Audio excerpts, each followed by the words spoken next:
Live. Everywhere. On netrootsradio.com.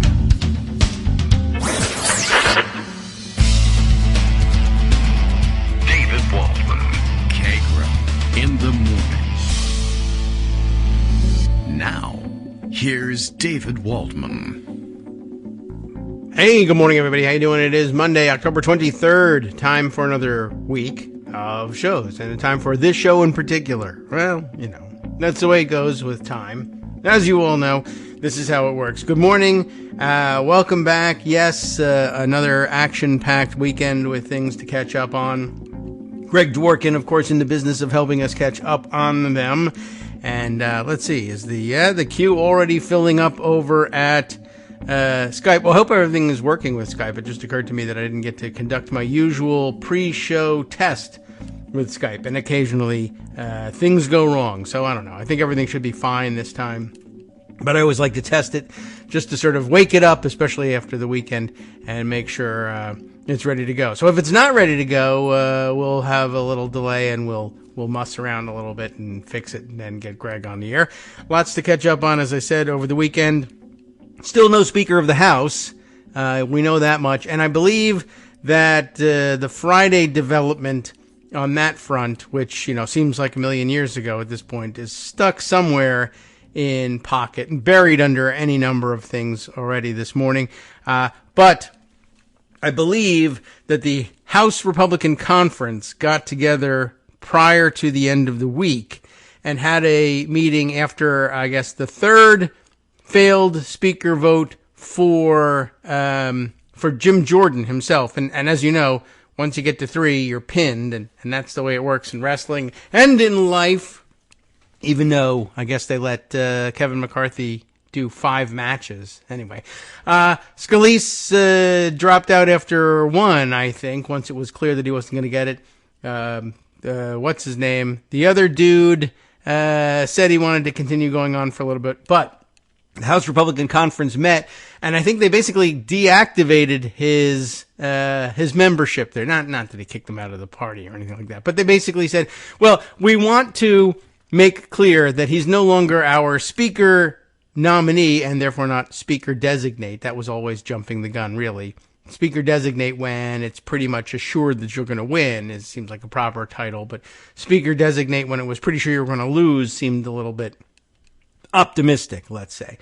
But I think they delisted him, essentially, and said, no, he's not the nominee anymore, and so there won't be any more votes on Jim Jordan, although Jim Jordan, I think, has since changed his mind and says, no, there should be more votes on me, or I want to be continue to be considered a speaker candidate. But in the meantime, I don't know whether it's going to matter or not, because in the meantime, 957 other people, the entire state of New Hampshire, by which I mean the New Hampshire state legislature, has declared for speaker. And as you know, you do not have to be a member of the House of Representatives in order to be considered or even serve as speaker. And so everybody in New Hampshire is eligible, but that's not what happened. 9, I think we have now, other candidates. And so, we could spend some time doing a meet the candidates running for speaker thing. The New York Times has helpfully provided one. And in fact, my brother Mark sent that on to me, and we've got it. We could use it as a basis to try and evaluate them. Or we could save time and tell you, well, remember, they're all Republicans.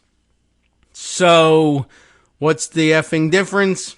There's some difference, but they're all terrible in different ways. And it's important to know the different ways in which they're terrible, including the ones that are supposed to be, of course, moderate. They are also terrible. We have lots to catch up on that front.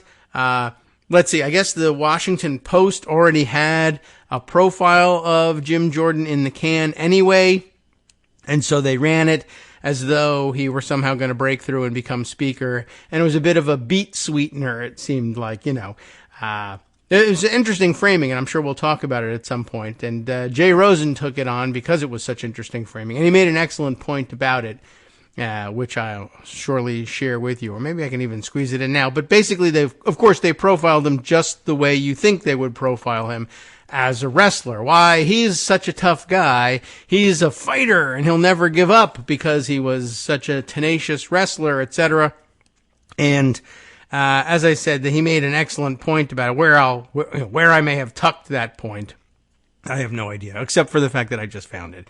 Yeah, Pocket doesn't differentiate between things you find on social media, so you got to open them all up and figure out what it is. Well, he started his relatively short thread about it by saying that he read every word of this long, very long profile of Jim Jordan by the Washington Post, I guess titled Relentless Wrestler. That's the title. As the pages wore on, he says their central conceit began to seem thinner and thinner, which is what led to this short thread, and is relatively short. By conceit, I mean a device for organizing the profile that lifts it beyond a series of anecdotes. And to be sure, paragraphs like, to be sure, he actually, oversaw the molestation of all of these students, but never paid for it, to be sure. Anyway, here the device is unmistakable. Jordan today is the same guy he was as a championship wrestler. Relentless, disciplined, old school, and a winner. Now, there's a lot about the sport of wrestling in the article, which probably made sense to the authors on two levels. He says, wrestling shaped Jim Jordan into the, quote, fighter he is today, and it's where the skeletons in his closet are, meaning his nearness to a sexual abuse scandal at Ohio State. Now, told through the wrestling lens, the Jim Jordan story provides... everything seems to be working here just fine. Good, we'll answer the door, I always say for some reason, answer the bell, and let Greg in. Let me run through the rest of this thread, because I bet you read it and wanted to comment on it too. And it actually is relatively short. Told through the wrestling lens, Jay Rosen tells us, the Jim Jordan story provides that instant balance, right? There are reasons to admire his almost fanatic commitment to wrestling, and reasons to doubt his word about the sexual abuse. This must have appealed to the Post when it looked like he would become the next speaker. But the more I thought about it, I thought this was an excellent point, really. The more I thought about it, the less adequate the sports lens felt. Wrestling is sublimated violence. That's true. What makes it acceptable and athletic, rather than just barbaric and dangerous, are the tight rules that govern behavior on the mat, plus the extremely close eye of the referee. And if you've ever seen any of those wrestling referees, they're down on the mat right there with them. And what is Jim Jordan, the firebrand, as journalists call him, known for in his political career? Is it sticking to the rules of the game? Honor and ritualized combat? Respect for the keepers of order? Champion lawgiver? Admired for his excellence? Or despised for his ruthlessness? The more you interrogate it, the less apt relentless wrestler becomes. Jordan is no college champion extending his quest for excellence and talent for discipline to the next level of achievement. He's a student of what he can get away with, betting that there are no refs. I thought that was a tremendous point. And, certainly, I'm sure, beyond the can of the writers and editors at the Washington Post. I'm sure in hindsight they see it and recognize it now. I didn't see it immediately either, by the way. But an excellent point by Jay Rosen. The idea of holding him up as the college athlete ideal, and the ideal, say, of the NCAA, and competing for honor's sake and not for profit, for one thing, but also, upholding the ideals of the game and amateurism, etc., and just saying, well, at the very least, we play by the rules. It doesn't matter whether you win or lose, it's how you play the game. That is not the way Jim Jordan either wrestled or conducted government affairs, as if he ever conducted government affairs. But I thought that was an awesome point. Great way to start the day. Second best way to start the day would be to say, hi, Greg, how you doing? Oh, I enjoyed that, so I'm glad you did it. Well, good. I thought you would. I know you're a big Jay Rosen fan, and it was a great point. And this really is why. salient. He's really insightful, but the thing is that, he could have gone in a different direction and said, look, if you're going to wind up talking about Jim Jordan, sports ain't it. You could do movies, because we're talking about The Godfather here. All right. And right now, as far as Jordan goes, he's Luca Brasi, and he's sleeping with the fishes. But that's who he is, and that's his M.O. Or you could have gone with movies and said, listen, we're talking here about Monty Python and the Holy Grail. The guy's just had both of his arms cut off, and he's still claiming it's just a flesh wound because he's relentless. Right, he's a wrestler. He's bullshit is what it is. Well, that's about it. I mean, they were definitely going to go with the the profile of him as the tough, relentless competitor. But yeah, I mean that's what's so amazing of it. He lost. Well, that's can't admit he there lost. too. Now you can do it any way you want to, but his only way of getting anywhere isn't playing by the rules. It's intimidating people, including the refs. But then again, you don't want to talk about that in sports. No, that's supposed to be that's why we look up to them. But screw that, I guess, basically. All right. Well, it was an excellent point and a good way to start the day. Sure. So let's start. Okay, let's continue with our movie theme. Let's move on to The Lord of the Rings and talk about the Nine Nazgul. We got Bergman from Michigan, Donald's from Florida. We're not going to go over them individually, all of them at least. Emmer from Minnesota. We'll spend some time on him because he's the leader of the pack. All right. He's the Witch King. Hearn from Oklahoma, who's been mentioned many times, and nobody really knows who he is. Johnson, how do they say it when they do the roll call? Johnson of Louisiana?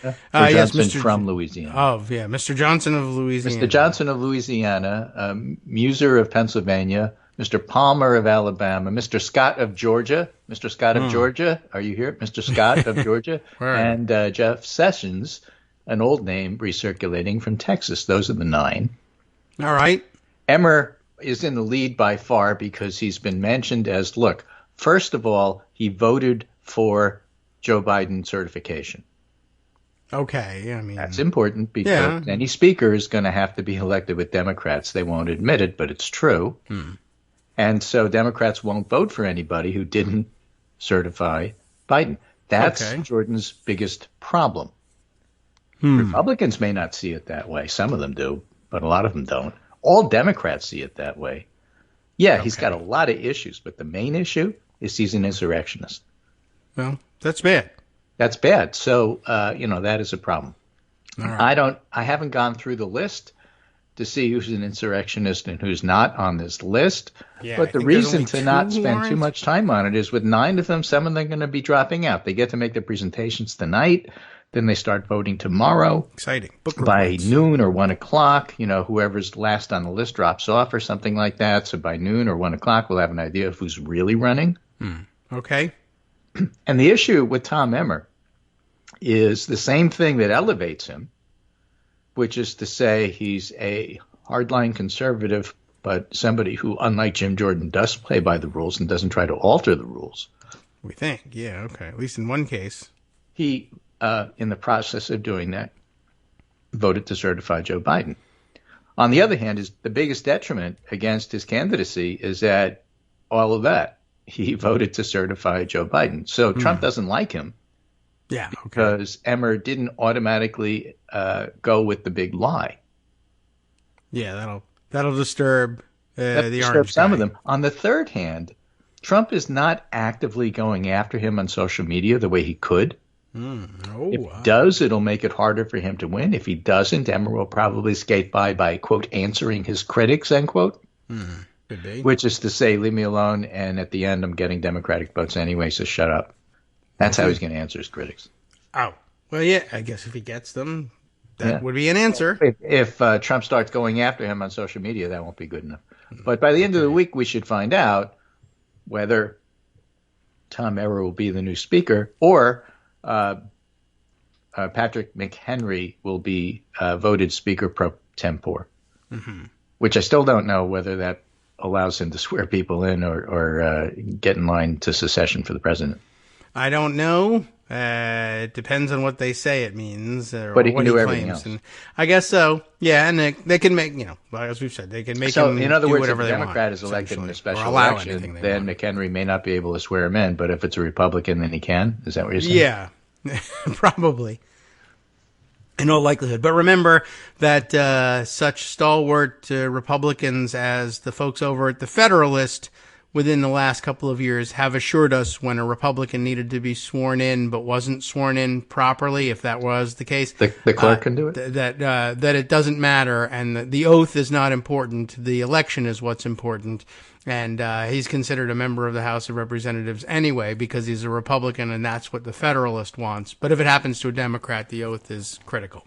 Oh, okay. Well, I'm glad that's cleaned up. Yeah. So I'm guessing it's Emmer, and then we can get down to business, which is the same business. See, the whole thing that people have to understand, step back and look at the big pictures. The Republicans in the House are a failed group. Yes. They're a failed, whatever you want to call them. They're a failed conference. They're a failed state.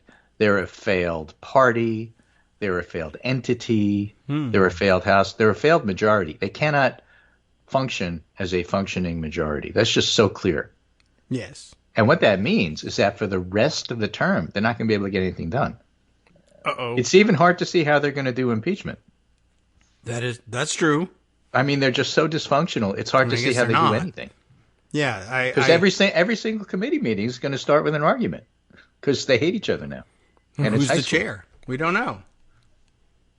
I mean, maybe all of the chairmanships expired along with the speakership. We don't know, and there's no reason to believe that. But I guess if they declare it's true, then you're stuck. Yeah. Well, listen, it's the LBJ approach to politics. Look, I don't know whether or not my opponent is screwing a chicken. I just want him to deny it. Make him do it. Make him do Actually, it. Make him screw the chicken. So bring it up. Well, no, don't do that. Is it a privileged point of order? Is it a motion?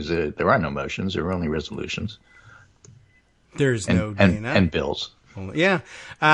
Well, look, there's a lot of things that they can do if you can put together a majority. But if you could do that, you wouldn't be in this situation, would you? Right. So sorting all of that out, my advice is have your list of people who are going to run, but don't pay too much attention to them. Mr. Donalds of Florida is a complete opportunist, a lightweight, and Elise Stefanik, a wannabe. Really? Emmer is serious. Hearn is semi-serious, but I don't think he has the votes. All right. The others you never heard of, Mr. Johnson of Louisiana, Mr. Bergman of Michigan, Mr. Palmer of Alabama. Mr. Scott of Georgia is only interesting in that he was the stalking horse to run against Jordan the first time, and that's the only reason anybody's ever heard of him. Otherwise, these guys forget about it. And Jeff Sessions is like so old school that he's practically a rhino. Who? Jeff Sessions? Yeah. What? I mean, he's from the last batch of conservatives. He's just not 2023 2023 anymore. Not Jeff Sessions. He's the ex-AG Sessions of Texas. There's another Pete Sessions. Pete Sessions. Oh, the yard sign stealer. Yeah, okay. That's how I remember him, of course, because yard signs are hugely important, as you know very well. So he stole a bunch of them because they're not important. Right, because it's just like what you do. Yeah, I mean, I don't know. There's some objects out there. I might as well Jim Jordan pulls them. over to the side of the road and starts yelling at passerbys because he's trying to influence the refs. He will wrestle. There's no wrestling match going on, and they're not refs, but it's just what he does. Right. Well, so he likes to yell. In the same way, Pete Sessions steals yard signs. Yeah, and he hates jackets. It's just who he is. That's true. So, okay, all right, yeah. Jeff Sessions is the former senator, Alabama. Yeah, Mr. Sessions of Alabama. I'm not talking about Mr. Sessions of Alabama in my era. I'm talking about Mr. Sessions of Texas. Okay, got it. That's why they say of things like that, of Texas. I'm just trying to learn it, All right. And there's been so many roll calls I've had the opportunity to notice and remember. True. Which one is which? Oh, Dan, is this Muser of Pennsylvania? Yeah. I don't know. Mr. Muser of Pennsylvania. Muser. And unfortunately with C-SPAN, it doesn't allow you to screen the room or look around. I couldn't see if the mace was on the wall or not or that sort of thing. Oh, I assume it is. I mean, if it isn't, it's a big mistake. And I guess you can erase the whole thing. That'd be funny. They should take the mace these are things you it. learn and you start looking for it. Yeah. Well, all right. Yeah, the mace will be there when they're doing the House voting. They're sitting as the House of Representatives. It's up on the little pedestal. It's great. Right. Okay. So let's see how the I think they even have scandal sheets are handling it. This is Punchbowl News this morning. 20 days without a House Speaker. It's hard to fully grasp the scale of this disaster for House Republicans and the Congress as a whole. But one thing's clear, the American public's fed up with it. Even if GOP lawmakers are able to agree among themselves on a speaker soon, and far from guaranteed, they've now spent the better part of a month on this. They'll have gained nothing, while their three most high-profile leaders, McCarthy, Scalise, and Jordan, have either been ousted or rejected by their colleagues. Yes. So I like to refer to them all as the disgraced Kevin McCarthy, disgraced Steve Scalise, not quite as disgraced for reasons that are unclear. But for whatever reason, the press doesn't bother chasing him around to see what he thinks. Genius. And Judiciary Committee Chair disgraced Jim Jordan. And they do follow Jordan around and they follow McCarthy around. Yeah. I guess they figure they get quotes out of him and Scalise not.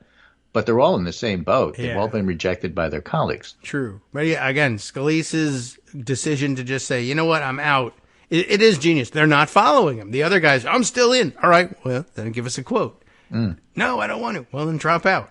I also think he's kind of tired of answering David Duke without the baggage. That one has stuck, even though it may not be true. It's stuck so, he can't get rid of it. That's him forever. It's as if it were baggage. Yeah. And whoever finally gets the speaker's gavel will preside over a House Republican conference riven by anger and bitterness. We're not sure what, if anything, House Republicans can accomplish during the remainder of this Congress. Again, it's remarkable. We're talking about Punch Bowl here. Yeah. This is the Republican whisperer. Yeah, how this come is the they one don't that know? always has inside sources on Republicans and talk about Republicans as if they're actually a functional entity. And even they've given up. When you've lost Punch Bowl people, you've lost America. It's like losing Walter Cronkite in the Vietnam War. Right. Okay. So let's be clear, they say. We're doubtful that any of the 9 Republicans running, they're not running, they're riding. They all ride black horses. They're all swathed. They don't have form. They're invisible. The only reason that you know they're there is they're wearing black cloaks. Okay. Right? Well. That's why there's a cloakroom. We're doubtful that any of the 9 Republicans running can garner 217 votes on the floor, but we're sure of this. The House will have to act this week anyway. They want the House back in business as soon as possible, however it's done. And enough Republicans plus 212 Democrats are out of patience. A word about Hakeem Jeffries, who won't be Speaker. He's done such a good job that you can write 212 Democrats because there's 212 Democrats. Yeah, right. Good point. That's how they'll vote, as Democrats. And when they are in the majority and electing Speaker, yeah, they do. They fracture a little bit, but they make sure that there's. But they fracture the Pelosi way. I need 213 votes. Okay, we got 216. You 3. Yeah, you and you. You get to dissent. You get to do whatever you want. I'm not telling you how to vote. Okay. The rest of you, I am. So 9 candidates for Speaker. Now, hey, they could have a softball game against the Supreme Court. 9 rings for mortals doomed to die. So they get those. Or ride around looking for an invisibility ring. You could try it if you want. Mike Kelly, Mr. Kelly of Pennsylvania, told us on Friday he's prepared to offer his resolution to elect Speaker Pro Tem Patrick McHenry to the post if Republicans can't unite behind the Speaker.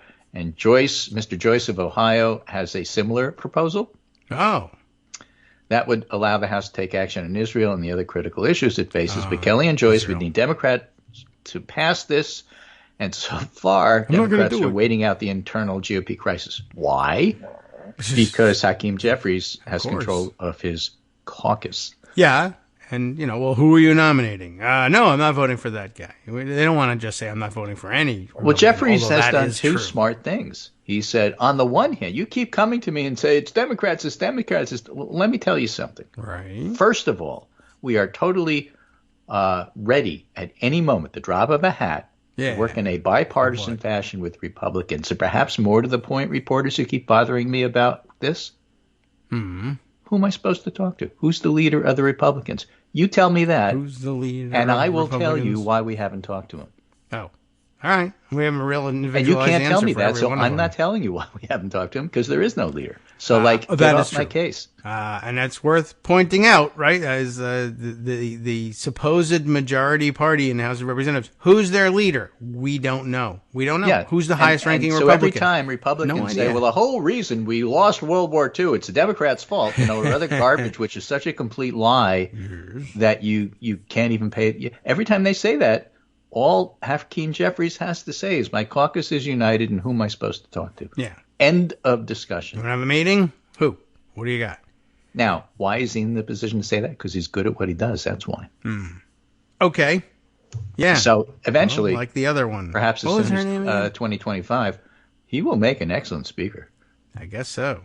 Seems to have organized the caucus. The cats. Conference. And that is good news. He's got the cat caucus organized, and how difficult is that? I thought I had put aside somewhere, there was an article about, who was it, from Pennsylvania, who said he has a plan. You had the name a minute ago, and I put it aside too, and I forgot. But they showed his plan somewhere. I'll find it in social media. But he says, all right, what I want to do is I want to make sure that we're all on board, and all the Republicans will get together ahead of time, and they'll say, whoever we nominate, we're going to vote for that This person. is the Chip Roy thing? It wasn't Chip Roy, but it was Mike. Oh, somebody did a Payne, Doyle, I don't know. Somebody took a red Sharpie to it. Yeah. Oh, the Chip Roy's original plan and modified. Oh, okay. All right. But yes, right. And Chip Roy's plan was we're gonna you can only nominate you can name a nominee for Speaker from the Republican conference, but only if they get 217 votes in conference.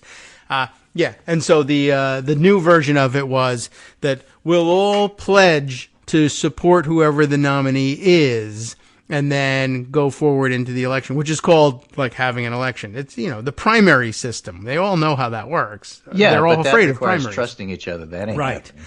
But then what was interesting was he said, pledge. What's a pledge? Right. Oh, well, that's true too. But then he says, okay, so what we'll do is we all pledge, and the pledge is that no matter who we nominate, once we settle that question, every one of us promises to go to the floor and vote yay for Speaker. I promise to vote for the Republican nominee, whoever it is, to get into the debates, except for half of the debates. Well, that's true. They said I'm not. That's the way it worked, of course, the last time they used the pledge. The problem with this pledge is, even if they stick to it, I pledge to go to the floor and vote yay for Speaker. That's not how the Speaker vote works. They're going to end up electing Kanye West by accident and not understand how it happened. Yeah, you got the most votes. Yeah. Sup, fam? It's your boy Darwin, aka Darwin_Darko, aka the most reasonable man in America, aka KITM's senior black correspondent. You might remember me from such recordings as Spacemen vs. Space Cadets and We Need to Talk About Joe Biden. Today, I want to bring you good news about that thing you've been struggling with. Do you suffer from giving too much of a damn? Do you turn on the series of tubes and find yourself outraged at the particular way some news organization strung some sentences together only to realize, nope, this is not some fictional hellscape? Well, guess what? You no longer have to accept the life of giving too much of a damn. You can do something about it, because even you, yes you, can be a show contributor. Now I know what you're thinking. Hey, Mr. Most Reasonable Man in America, I'm not some professional podcast talking guy. Don't worry about it. Do you have a smartphone or some other electronic recording device? Well, that's all you need. You too can have a segment where you can read us an important article and give us your take. Read one of your own original essays, or even just give us your commentary on something you'd like to share that's important to you. Fair warning though, side effects may include general punditry, having opinions and hot takes, getting stuff off your chest, and hearing your own voice. If your recording lasts longer than 5 to 7 minutes, please consult kagrox@gmail.com. That's KAGROX@gmail.com.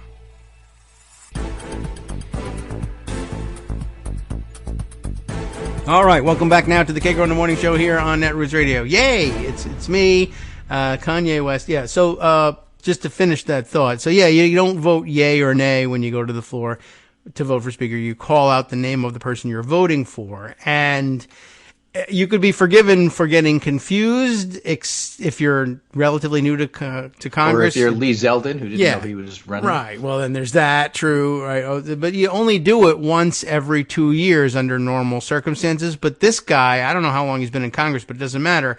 This Congress has cast 20-something, is it 20? Votes for Speaker. He's done it 20 times since January, and he still doesn't know how this thing works.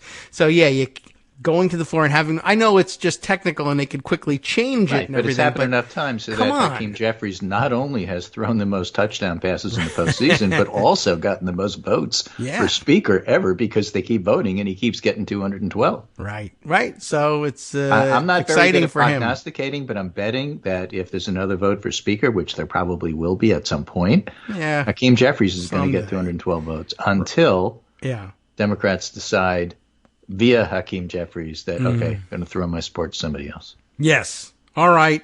Oh, it was not the Pennsylvania guy whose plan we were talking about. Apparently it was the idea was that of Representative Mike Flood, Mr. Flood of Nebraska. Mr. Mike of Nebraska. Yeah. I mean, there's a lot of Mikes, but this was Mr. Mike. Magic Mike Flood. Yeah, so there you go. So that was it. The Politico covered it. I'll go grab the article and share it with everybody later on. Okay. There you go. Just wanted to let you know that after doing this 20 times, Mike Flood still has no clear picture of how the mechanics of voting for speaker works. Right. Well, there's an interesting piece in the Minnesota Post about there is one. This fellow, Emmer. Yeah. And they mention a couple of things. With McCarthy's endorsement, Emmer would become the top candidate for the job, but others are also weighing a run. We know that. There's 8 others.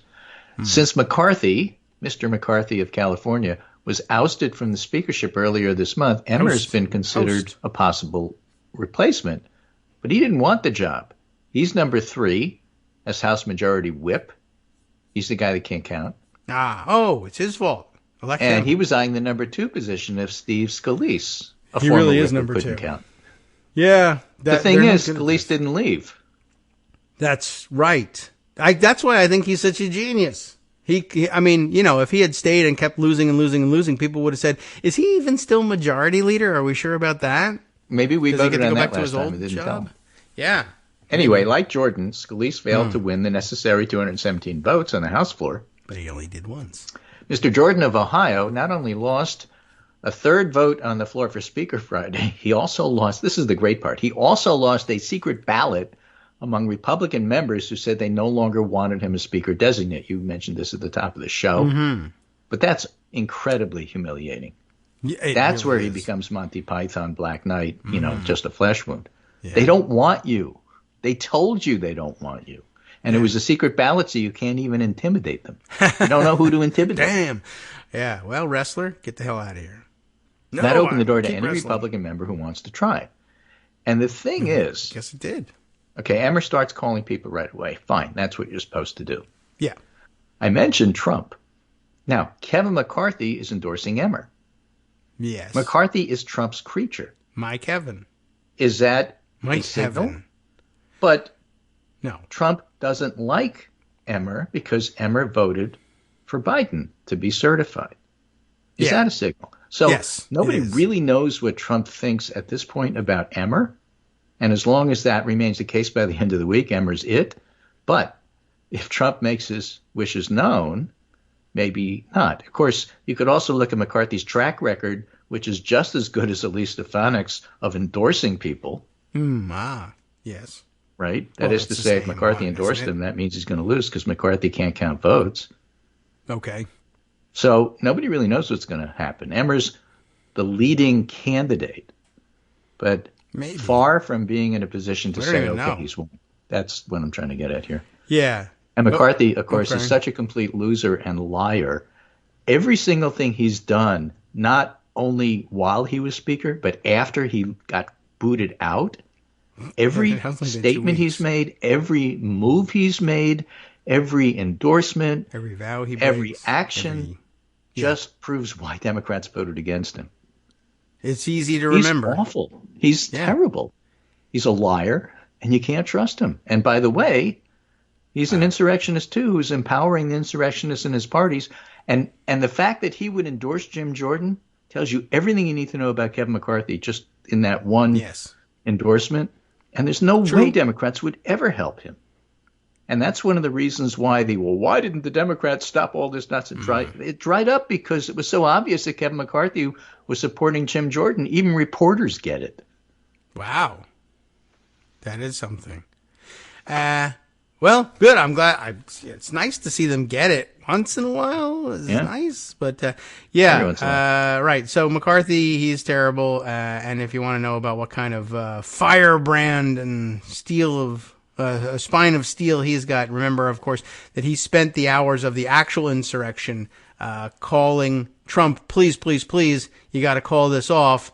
And then Trump not only said, I'm not going to. Not only am I not going to call this off, but you're going to join the insurrection and kiss my ring within a week. And he did.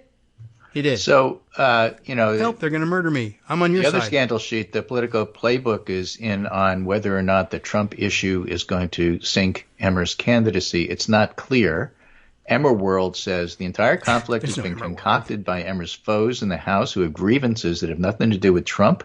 They point to Jim Banks, who narrowly lost the contentious whip race last year, even after many MAGA World figures weighed in against Emmer. Emmer won it and Banks lost it.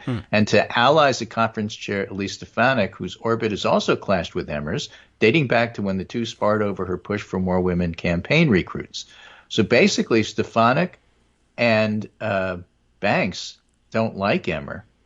That's like a big deal because they have clout in this ridiculous, dysfunctional food fight. In this fight, if two people don't like you, you're in trouble. Exactly. And so each of them can bring two friends.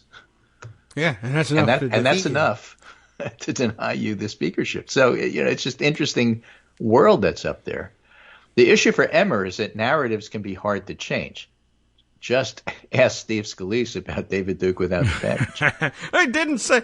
This reminds me of that Hotel Transylvania. I don't know if you ever saw that. Your kids were too old to have seen that, but yeah, and the character. I don't say blah blah blah. This is you had to have been there, but okay. One Emmer critic predicted there'll be at least 10 hard no's ready to oppose him in the floor vote. In other words, it's pretty clear to me with 9 people running that Emmer won't win on the first ballot. That's really not the point. The point is what happens on the second after a couple drop out, and then you say, okay, fine, this is not going the way you want to.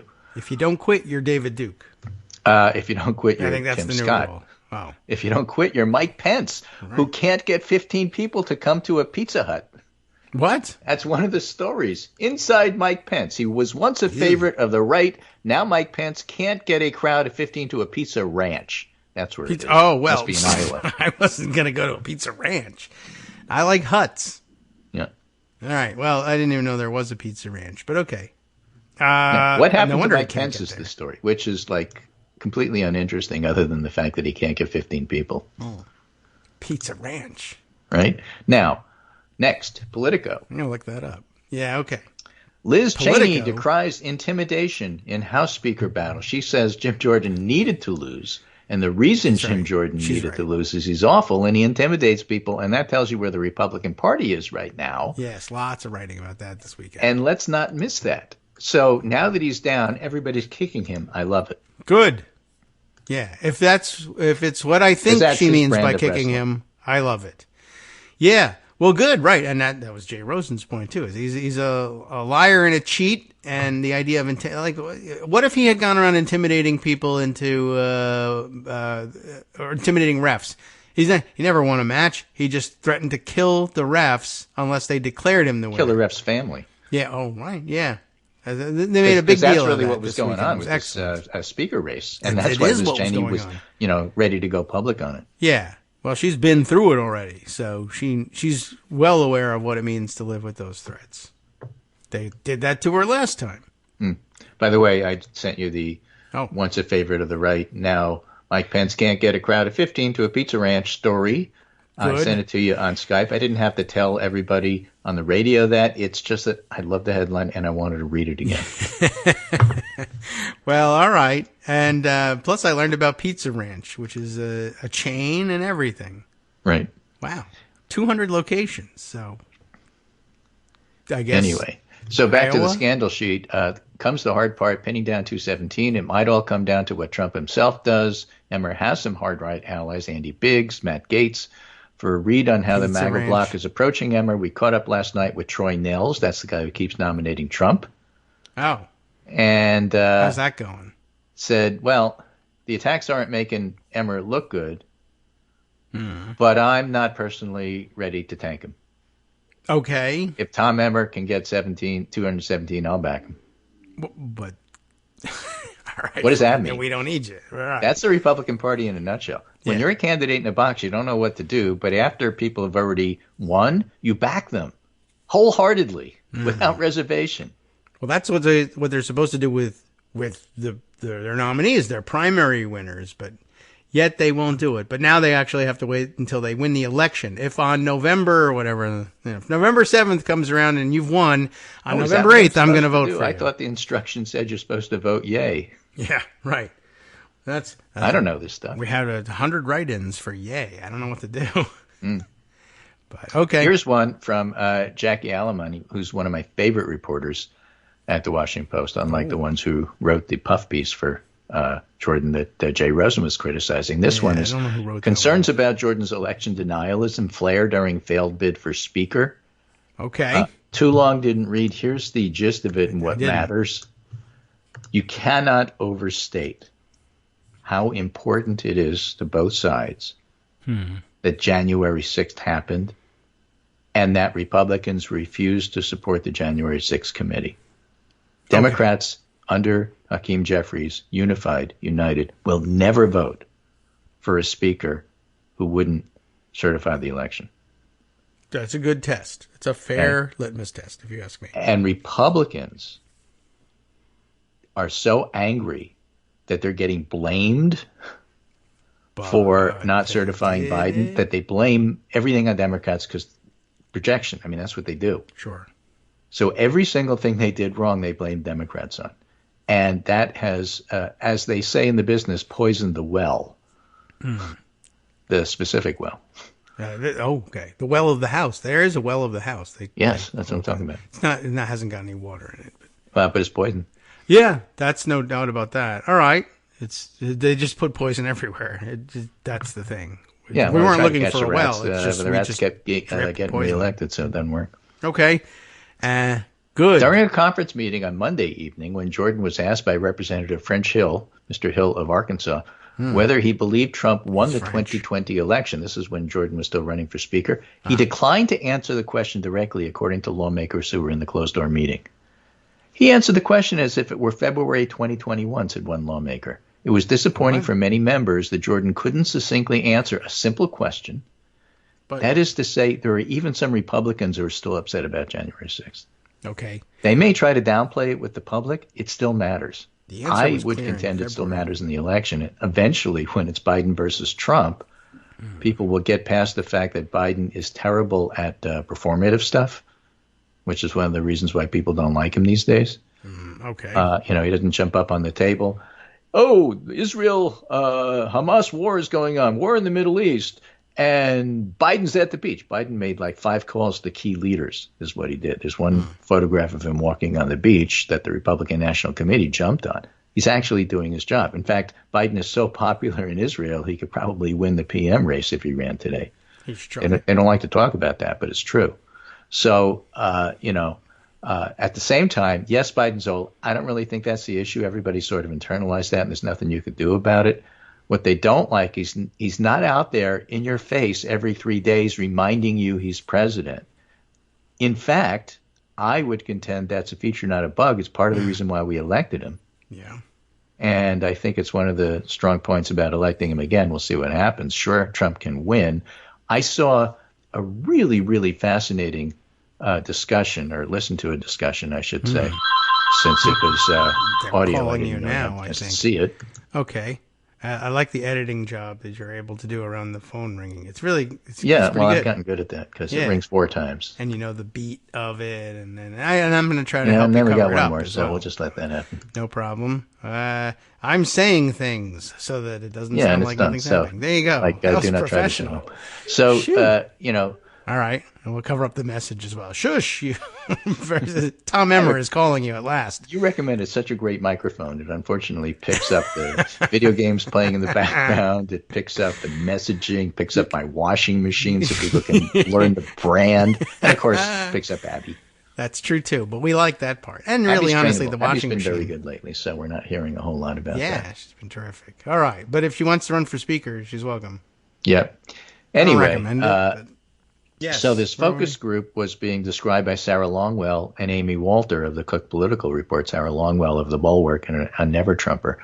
And she does focus groups. And it's interesting because she describes the people she's most interested in talking to, the double haters, the people who voted for Trump and then Biden, and then have to decide what to do in this election.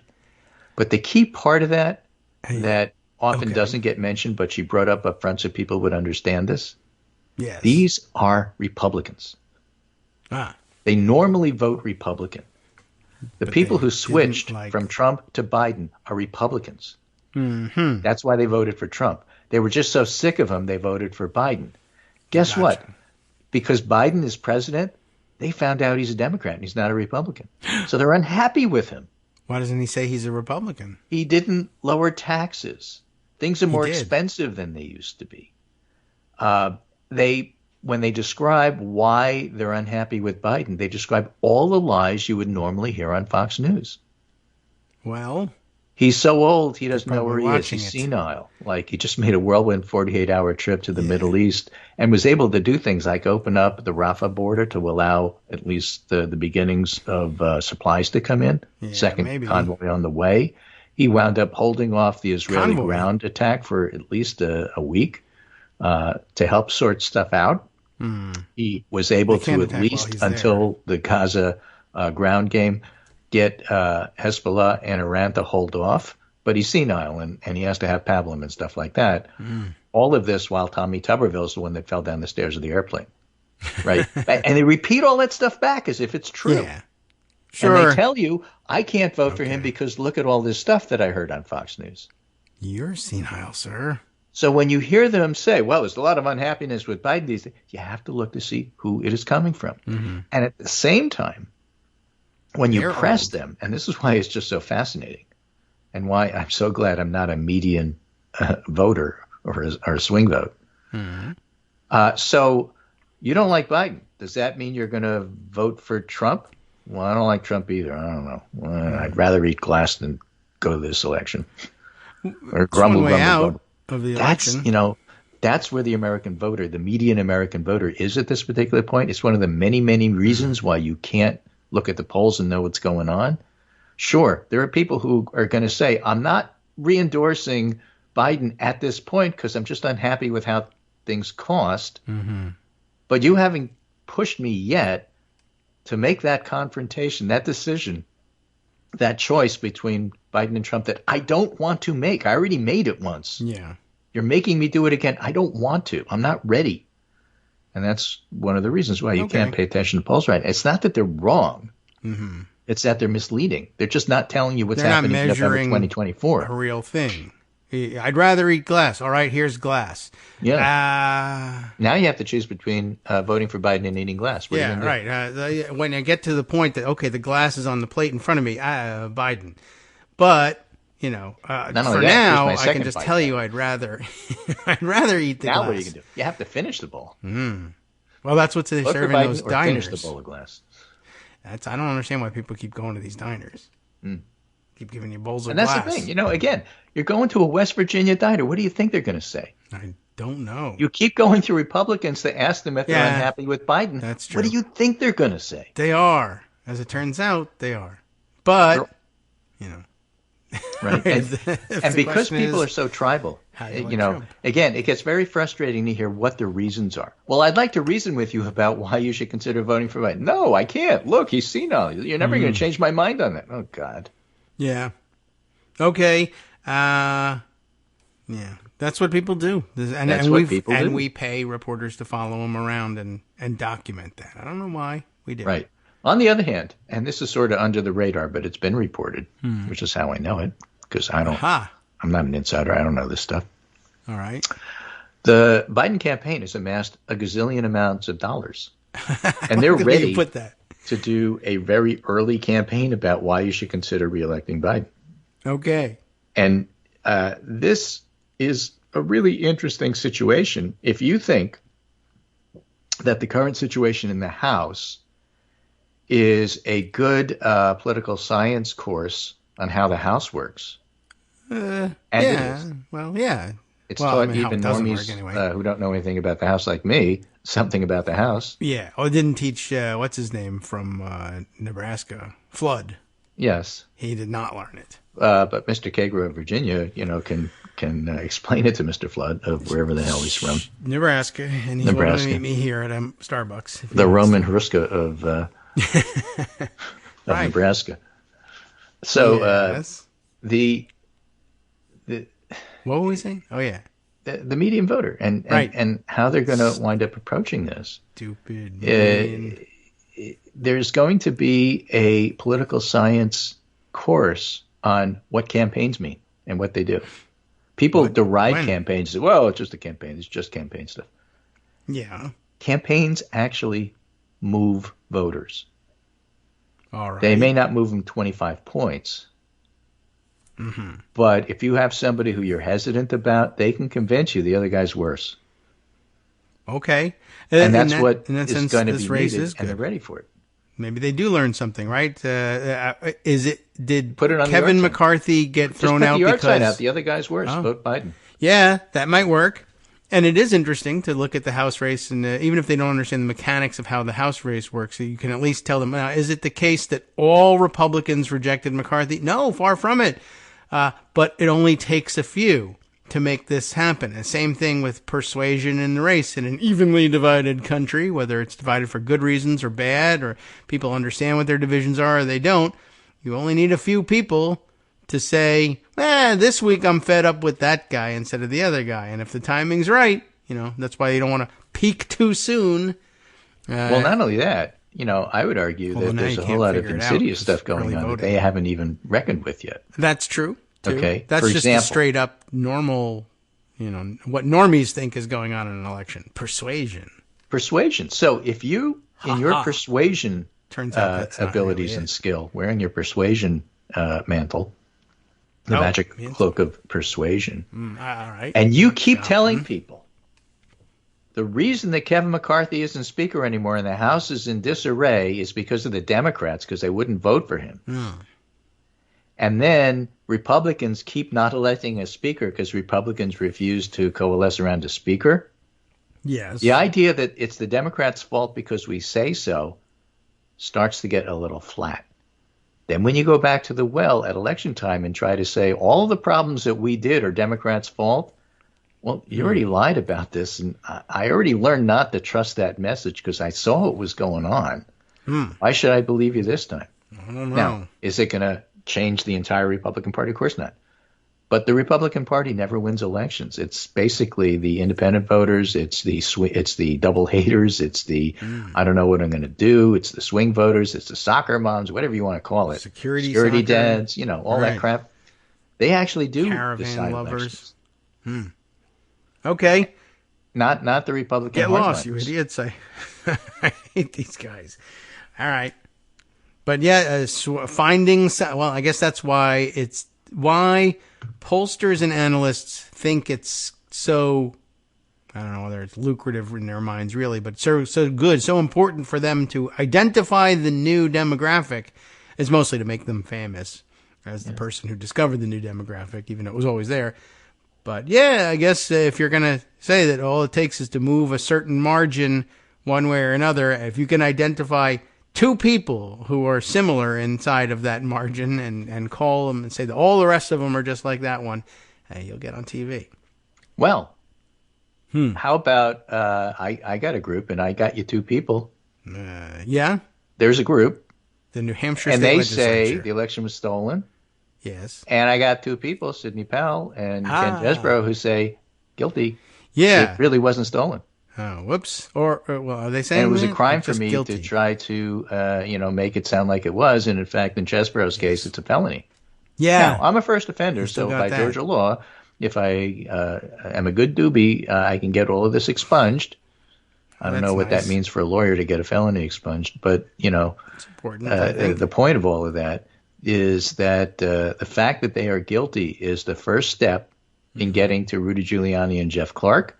And when you get to Rudy Giuliani and Jeff Clark, it may not be that Sidney Powell has the goods on Trump, although she was involved not only with the Coffee County, Breakfast County stuff in Georgia. Her foundation firm, funding, whatever, helped to pay for election deniers in a bunch of other states. Right. And the idea that she did this spontaneously without any coordination from the White House is ludicrous. So I think at the very least, she goes back to Giuliani. And if Giuliani, who's already in trouble in a multitude of ways, winds up spilling the beans, that's Trump. If Jeff Clark, who Sidney Powell directly worked with on some of this stuff, spills the beans because he's a coward and doesn't want to go to jail, spills the beans on Trump, then there's a direct link. So I think that the Powell stuff is important, even if she doesn't have everything. And she might, but we don't know. Even if she's crazy, as you point out, nobody believes her. Nonetheless, I think Jeff Clark believes her. And that's really what's important. He's crazy. But yeah, this will be important. And of course, actually the most important play is so far, as I can see, also happened over the weekend. She flips, or at least she pleads guilty. And that's going to make Trump mad. So Trump comes out and says, she's an idiot. I never met her before in my life. She says she was my attorney. She was never my attorney. She's such an idiot. I don't even know who she is. Yeah, right. I invited her to the White House. She came into the Oval Office to brief me on it. I came this close to appointing her special counsel, but I never met her. And I didn't even know she was a lawyer. But she's not my lawyer. That was the important part, which I thought was interesting as other Mike Cohen observers did. My lawyer. Oh, wait, he's not. Sorry. Because, and I guess also, I wonder whether it played in both directions too. Sidney Powell is planning to go to trial, and they said, you know something, we know how to go and make Trump go on social media and swear that you weren't his lawyer. And now all of your plans to say, I don't have to answer that because attorney-client privilege are in the toilet, because he just said you weren't his lawyer, ever. Right. Mike Cohen, did I say Mike Cohen? Roy Cohen is my lawyer. That's who's my lawyer. So that's going to talk to him. Make a difference for sure. And okay, so anyway, yeah, they're all bonkers. But there'll be some interesting repercussions. And there's still some possibilities she may come up with some ludicrous lie to tell, because LOL YOLO, nothing matters when she gets into court. But I think she's done a tremendous amount of damage to his cases, and that's awesome. So maybe she'll do some more. Anyway, as we end the show for today, breaking news, new poll, Navigator research, a majority of Americans say Republicans should spend less time talking about wokeness, net plus 31, including Democrats plus 39, Independents plus 30, and not very conservative Republicans 28. And even a plurality of very conservative Republicans agree, 41%, that's plus 16. Let's see how that plays in Virginia in 2 weeks. Yeah. Well, if nothing else, they're just bored of it. So that's good news. And yeah, we have 2 weeks. The early voting is happening.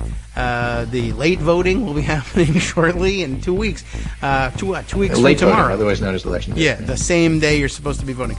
Remember, Republicans, it's Wednesday. Right.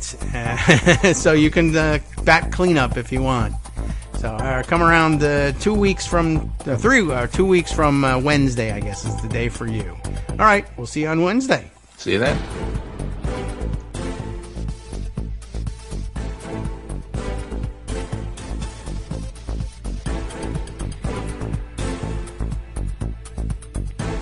All right, welcome back now to the Kagro in the Morning Show here on Netroots Radio. Yes, one thing we haven't gotten back to that also was a big development over the weekend is Donald Trump and his strange love for Australian wackadoodles, apparently. First of all, there was the, what's that other extremely rich guy? Rupert Murdoch. Yes, he's constantly talking to that guy about Rupert Murdoch. But or he's talking to, he's probably talking to the other guy about Rupert Murdoch as well. But now there's another Australian to whom he has spilled the beans, and there are several. And by the way, I was just talking to Greg about it on the way out the door, which isn't the door, as we were talking about this story. So Anthony Pratt is this wackadoodle Australian's name, and he is a wackadoodle Australian. He's a very weird guy. They're all, I guess, because they're rich, we say eccentric. But maybe they're not that rich for one thing. But I don't know. He seems to be for real. Donald Trump does not. But anyway, Australians pop up everywhere. But yes, we did mention a few weeks ago when the story first broke, it was in fact the same guy, Anthony Pratt, who we heard was present for some discussion during which, among other things, I mean, the problem with Pratt is that I think he's at least twice been on the receiving end of stuff that Trump should never have told him. But the one that was the blockbuster was that he told this guy Pratt secrets about, like, for instance, the payload and capacity, carrying capacity for nuclear weapons on American submarines. You know, the what do they call them? I don't know what they actually call them. The boomer subs that's the slang for them. The ones that carry the sea-launched missiles, both the intercontinental ballistic missiles and the sea-launched cruise missiles. That is to say, the slickums, as they say we got attackums, and now there's slickums. Anyway, he magazine. Thank you, Greg.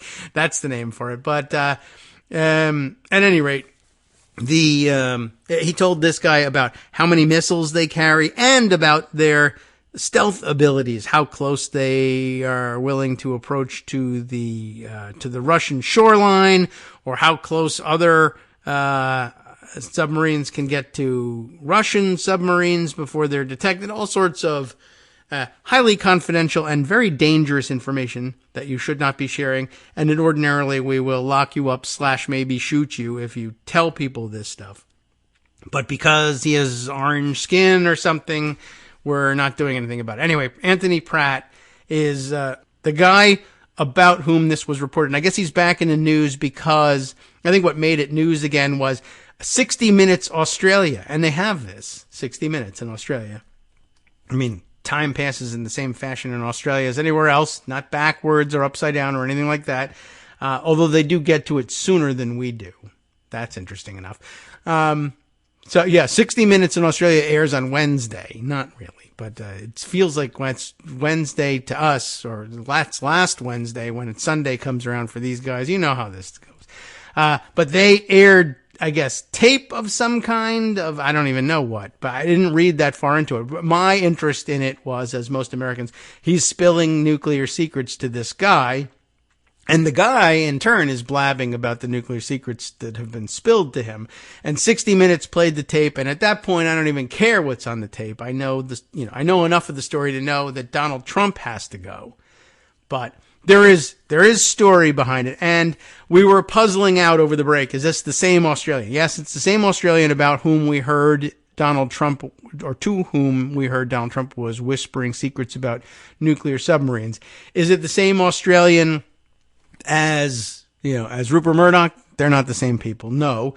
But we were puzzling over the same Australian. I think what I'm thinking of was there was an Australian diplomat at the center of Trump's pre-2016 election controversy with, what was his coffee guy, as he called him, who was consulting on the race.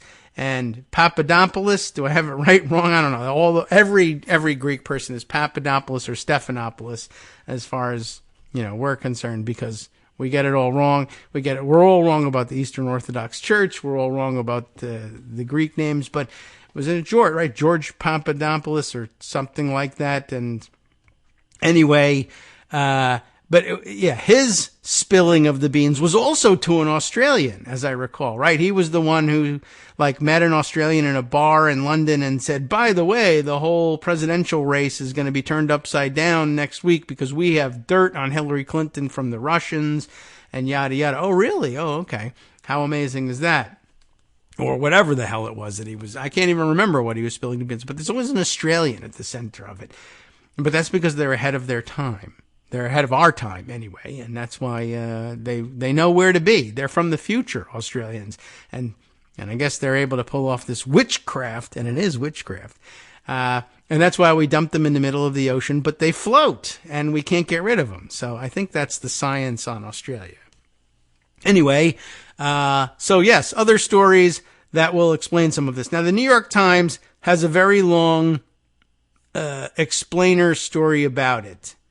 And it will give us the details just so we know exactly how ridiculous this whole thing is. And we'll try and run through it very quickly because it's very long. But we want to get you the basic facts because it's important to know to whom was the former president of the United States spilling nuclear secrets. Serious nuclear secrets that are in excess of those endangered by his theft of confidential and classified materials and subsequent display and sharing of them in the bathrooms and in the office at Pervalago, his famous landmark Florida sex dungeon / social club.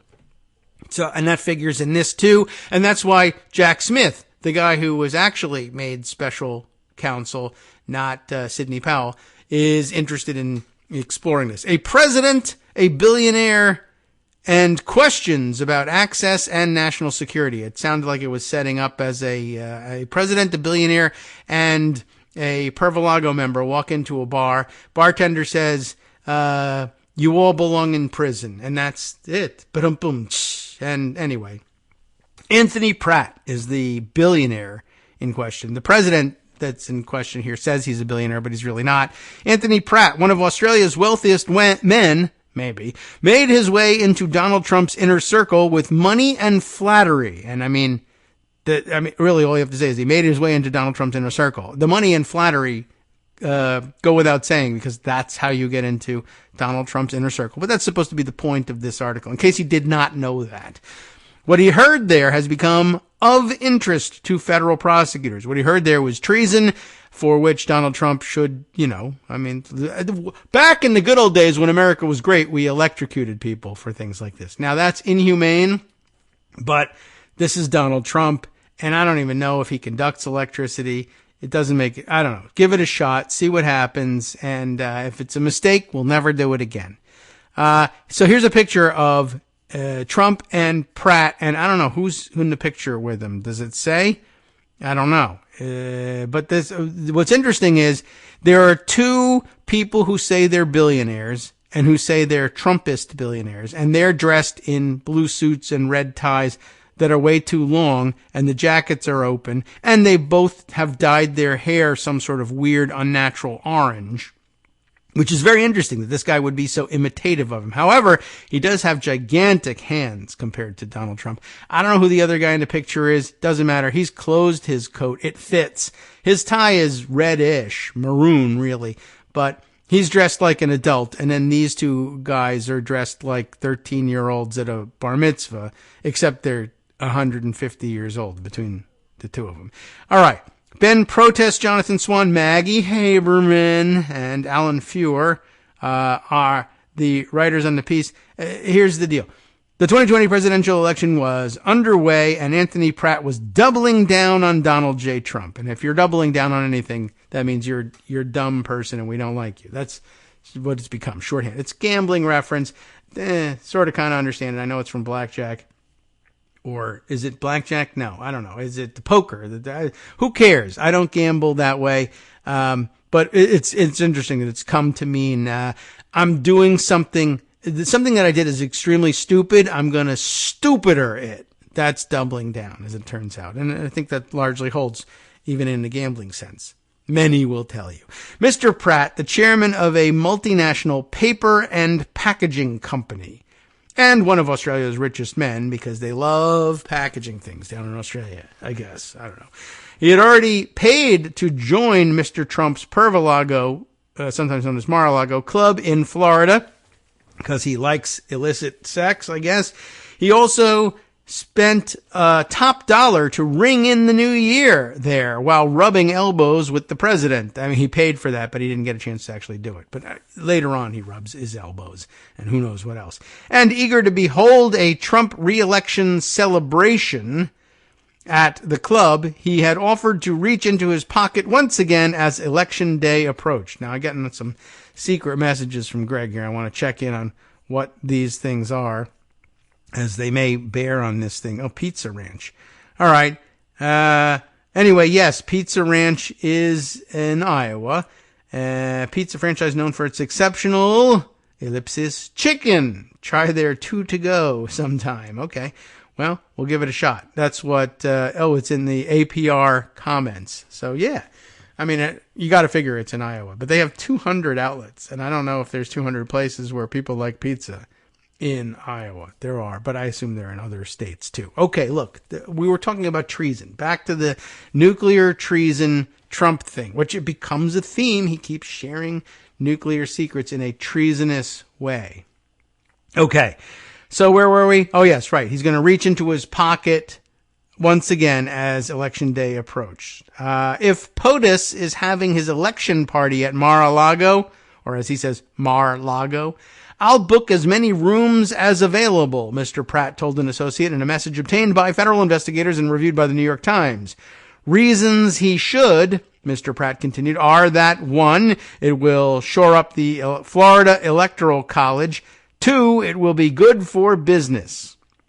I'm not really sure what the F he's talking about here. Reasons he should, if the president is going to have his election party at Mar-a-Lago, some of the reasons he should have that party at the Mar-a-Lago is it will shore up Florida Electoral College. No, it will be over by that point. And also, nobody cares. Nobody votes, least of all the Electoral College. And who even knows who they are anyway? The whole thing is fake, apparently, according to Republicans. Nobody casts their votes based on where will the party be held. But okay. And it will be good for business. Sure. Anyway, Pratt is basically, it looks to me like as dumb as Trump, which is no surprise because, like I said, they both have dyed their hair clown orange. It's incredible. You got to see this picture. And of course, he screws everything up. Mar-a-Lago. But I guess the point about this guy is he's even more obviously transactional than Trump. He actually will write down in an email, if the president is going to be there, I'll pay higher than normal for ticket prices. I will book every room there is. I don't even have people to stay in them. I just want to send President Trump money that he can stuff in his pockets so that he'll want to hang out near me. And that's really the point of this whole piece here. Mr. Trump spent the night of the election at the White House without the company of Mr. Pratt, but their relationship, forged over Mr. Trump's chaotic 4 years in office, was indeed beneficial for both men and their businesses. New interviews and documents reviewed by the Times show their interactions were ultimately swept up in one of the 2 federal criminal cases that special counsel Jack Smith brought against Mr. Trump. Prosecutors have interviewed Mr. Pratt in the case in which Mr. Trump is charged with taking classified documents with him from the White House when he left office and obstructing efforts to retrieve them. Mr. Pratt is listed as a potential witness who could testify against Mr. Trump at a trial next year. Why? Because of what we learned from 60 Minutes. In his interviews with prosecutors, Pratt recounted how Trump once revealed to him sensitive information about American nuclear submarines, an episode that Mr. Trump denies, which means it's true.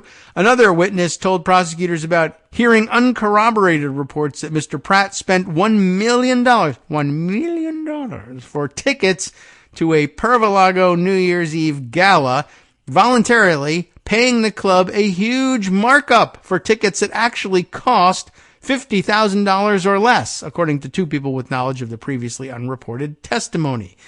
P.S. The tickets, quote unquote, cost $50,000. That's what they were selling them for. It doesn't cost Mar-a-Lago $50,000 to offer those tickets. It costs them nothing. But that was the face value of the tickets. But he was going to pay $1 million for it because he was that desperate to get close to Trump, which is gross. New details of how an American president and an Australian billionaire bonded over their mutual self-interest, because that story is brand new. When has he ever bonded with a Australian billionaire over their mutual self-interest before? That's brand new. No one has ever heard that storyline before. Anyway, the new details help to document the transactional ethos of the Trump presidency and show how Mr. Trump melded his White House with his personal business in a way that, according to prosecutors, had ramifications for national security. Oh my goodness. Mr. Pratt was hardly the only favor seeker circling Mar-a-Lago, which became the fulcrum of the president's 2 overlapping worlds, and a marketplace of sorts where favors, secrets, and opportunities to lobby the president over clubhouse burgers were treated as currency, or as NFTs, possibly. Anyway, yeah. To say the least. And by the way, when you say it's a sex club, that's it rings true. When the marketplace for favors and secrets, what do we have? What does that have to do with the secret pervert world? Oh, just about everything. It's kind of their currency as well. But Mr. Pratt, who rode in Mr. Trump's motorcade and attended a White House state dinner, that's less of an issue, played the game better than most. because he was the most transactional. He was the most obvious. But I will give you $1 million if you let me in when you talk about nuclear secrets. The Chinese should have just been straightforward with this. Mr. Trump, the current frontrunner for the Republican nomination, not despite being a traitor, but because he is one, had almost no relationship with Mr. Pratt before the 2016 election. So he can't even get away with the Bob Menendez excuse. He was my close personal friend. He wasn't. But after Mr. Pratt used his money and flattery to get on Mr. Trump's radar, he lavished praise on him in public appearances, bought newspaper ads that hyped Mr. Trump as a job creator, and became, of course, a member of Pervalago. The president took notice. That's what he does. That's his favorite thing in the world, is to take notice of people who are giving him money and paying him compliments. When Mr. Pratt opened a new factory in Ohio that promised hundreds of new jobs, Trump toured the plant alongside the Australian Prime Minister, who is not Pratt, it's someone else. Pratt, in turn, gained priceless publicity and proximity to the power of the presidency. That's a lot of P's there. It's a P tape. That's what they were playing on Australian 60 Minutes, the P tape of him gaining priceless publicity and proximity to the power of the presidency, providing him with entree into an administration whose policies, there's another P, lowered his taxes and benefited his business. So, at bottom, I'll give you $1 million for the tickets. Why? Because if I do, I'll go in there and flatter him, and then he will lower my taxes by $2 billion. Or whatever. Actually, yeah, it probably is by $2 billion. I paid $1 million. I got $2 billion in tax breaks. That's a tremendous return on investment. But really, it only needs to be doubled its tremendous return on investment. All you really need to make on a tremendous investment is 10%. But think about what the returns are for spending $1 million for tickets. All I got to do is kiss this shriveled idiot's ass for an hour, and I'm going to make $10 billion. It's a good deal. Behind closed doors, however, Mr. Pratt described Mr. Trump's business practices as being, quote, like the mafia, which is at least openly transactional, according to covert recordings obtained by 60 Minutes Australia. That's what they had. And shared with the Times, but also played on television in Australia yesterday, ahead of time, because they're so far ahead of us. The private comments captured while Mr. Trump was still president provide a rare glimpse into how a businessman on the other side of Mr. Trump's transactions, and in fact the other side of the world, actually viewed the New York real estate developer's tactics, with a mix of blunt acknowledgement and admiration for someone so willing to test the boundaries of the presidency. And that is too kind a way of framing these, testing the boundaries of the presidency. I will just sell it outright, and no one could effing believe it. But one guy said, well, I have enough money to test whether this is true. Can I just buy all the crap I would want in the world, and then maybe some cool stuff too? I'll buy myself a huge tax break, and maybe he'll tell me about nuclear secrets. And maybe I can leverage that for even better treatment somehow. If you don't give me XYZ, I will tell the world that you spilled the beans about nuclear secrets. Never got to that. On the recordings, Mr. Pratt recounts how Mr. Trump shared with him in December of 2019 what he describes as elements of a conversation the president had with Iraq's leaders right after a U.S. military strike there aimed at Iranian-backed forces.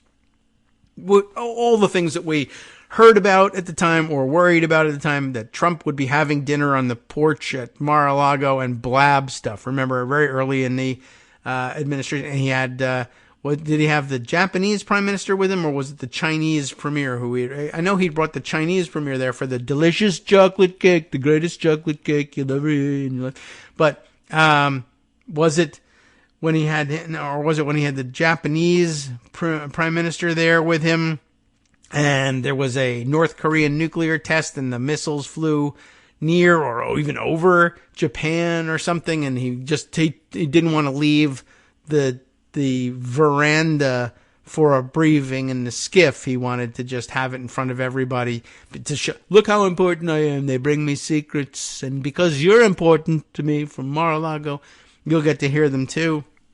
Anyway, this time, once again, one of the dinner guests gets to hang out and listen to a classified briefing. this time about operations in Iran and Iraq. Days later, a U.S. drone strike in Baghdad would kill Iran's top security and intelligence commander.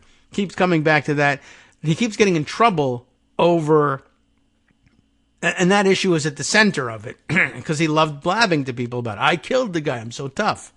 At one point, Mr. Pratt said, Mr. Trump discussed the phone call, the perfect phone call that he had with President Vladimir Zelensky of Ukraine earlier that year that had helped lead to Mr. Trump's first impeachment. That was nothing compared to what I usually do. This is Trump speaking. That was nothing compared to what I usually do, Mr. Trump said in Mr. Pratt's recounting. That is amazing all by itself. Because just for a second, can I pause? Remember, this is the perfect phone call, etc., which he thinks is perfect, but everybody else knows this is a recording of, or a report anyway, readout. I don't know, did they do a recording of that call and release it? Anyway, this is me calling the president of Ukraine, trying to extort from him their agreement to create dirt about Biden, or else I will feed them to the wolves, which I want to do anyway, by leaving them on their own with the Russians. No weapons for you, no money for you unless you give me the dirt on Biden. And he says to him, in supposed confidence, one of the things he whispers to Pratt is, by the way, if you think that was corrupt, that's nothing compared to what I usually do. Usually, yeah, that's why I thought this was the perfect phone call. There was nothing illegal in this. My other phone calls are usually way more illegal than this one. Now, that's what he admits. Back to the story. It's not clear whether Mr. Pratt shared these accounts with prosecutors or whether prosecutors are aware of the recordings. They are now.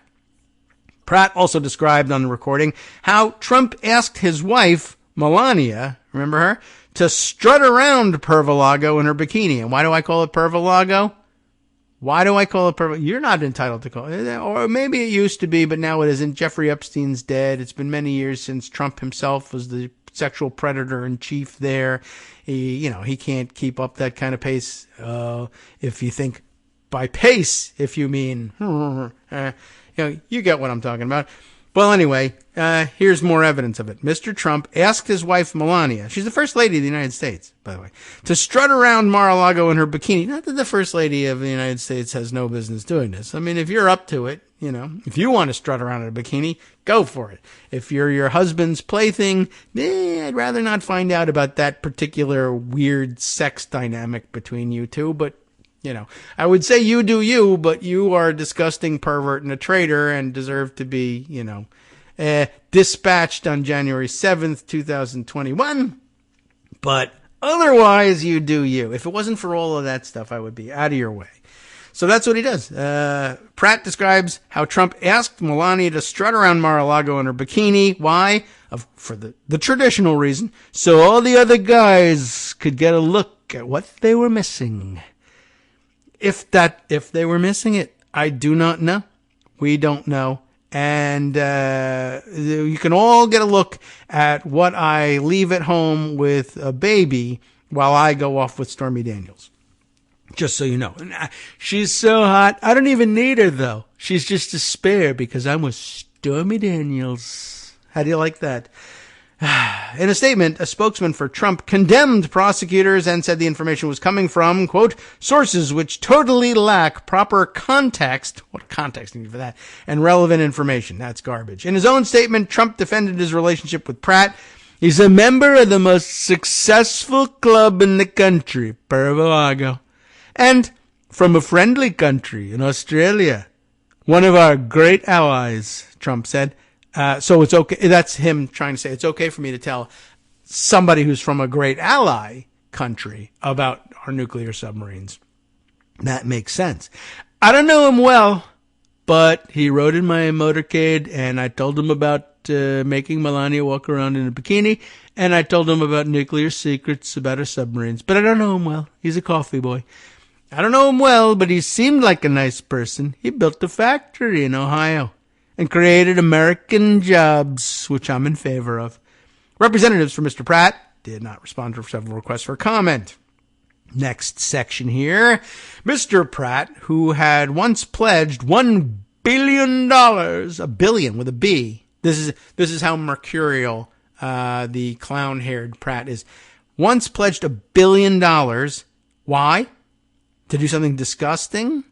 To lie about, I don't know what, climate change? No. $1 billion to fight climate change. Where? At the Clinton Global Initiative. Well, that makes him a relative latecomer to Mr. Trump's corner, as they point out. And by the way, if you were wondering why did he get moved to do this? Yes, I'm sure he was looking for advantage in business, et cetera, et cetera. But if you pledged $1 billion to help the Clinton Global Initiative, you are probably on the S list with Trump. And you might find yourself targeted because, of course, anybody who gave to the Clinton Global Initiative was so transactional that they had to be prosecuted. You should be locking them up. It's lock her up. It's treason what she's doing with this Clinton Global Initiative. At least that was supposed to go to combating global warming. Whereas, contributions to the Per-Valago Fund go directly into his pocket. So there you go. Then he decided he needed to switch sides, and it's easy to switch sides. You might think it's difficult. You might think it's unpalatable. You might think someone as brilliant as the business-minded Mr. Trump would see through this transparent effort to buy their way into the other team. But you would be wrong. But you're not the only one to be wrong. We'll be right back and be wrong some more after this. Hi, everybody. It's me, David Waldman. Yes, the same guy who interrupts you all the time. Interrupting you one more time just to tell you again, another reminder that your contributions are what keep this show on the air, and Patreon.com, Patreon.com, is still among the easiest ways to make the sustaining subscription donations that keep us afloat. Are you ready for the pep talk about how our Patreon campaign is still going strong and growing? Well, too bad. Yeah, the plain fact is we actually are headed in the wrong direction, and whereas we once had about 175 monthly patrons, we're now actually down below 150. Time to recruit some more. Not exactly the kind of news I wanted to share, but there it is. For those of you in a position to support the show, Patreon.com does make it easy to make those secure, recurring monthly contributions to do so. Patreon.com/KagroX gets you straight to our donation page. We've been through a lot together. The worst of the pandemic, we hope. The worst of the insurrection, we hope. So go ahead and treat yourself. You don't need an excuse. Give yourself the gift of a little something you enjoy in life. Support the show. And of course, if you happen to prefer using PayPal or even the Square Cash app, we're up and running on those options too. So thanks again, everyone, for all your support. We couldn't, or at least shouldn't, do it without you. Hope you'll be on board soon too. Thanks for all your support.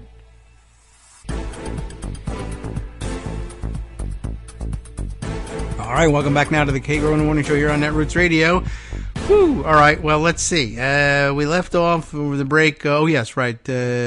People who were wrong about things or whatever, and us being wrong along with them. Right, Pratt, the orange-haired Australian idiot at the center of this article, once pledged $1 billion to fight climate change at the Clinton Global Initiative, likely putting him on the Trump S list, and now he switched sides and is going to give his money to Trump. I don't know whether he's switched back since. Anyway, it was only after Trump won in 2016 that Pratt raced to embrace him, congratulating the president-elect on Twitter. Pratt's spouse, Claudine Revere, an American, how'd you like that, whose company ran catering at the Trump-operated skating rink in Central Park. It's a pretty tenuous connection, but it's there. Donated $1 million to the Trump inauguration. So, okay. As a foreign citizen, Pratt could not donate, wink, but he attended the event and soon dropped a reported $200,000 on a Per-Valago membership. Can't donate to your campaign, but I can stuff money directly into your pockets, and I will. At an event in May of 2017, attended by Trump, Pratt pledged to invest $2 billion to create manufacturing jobs, mainly in the Midwest. He credited the move to Mr. Trump, who called it beautiful.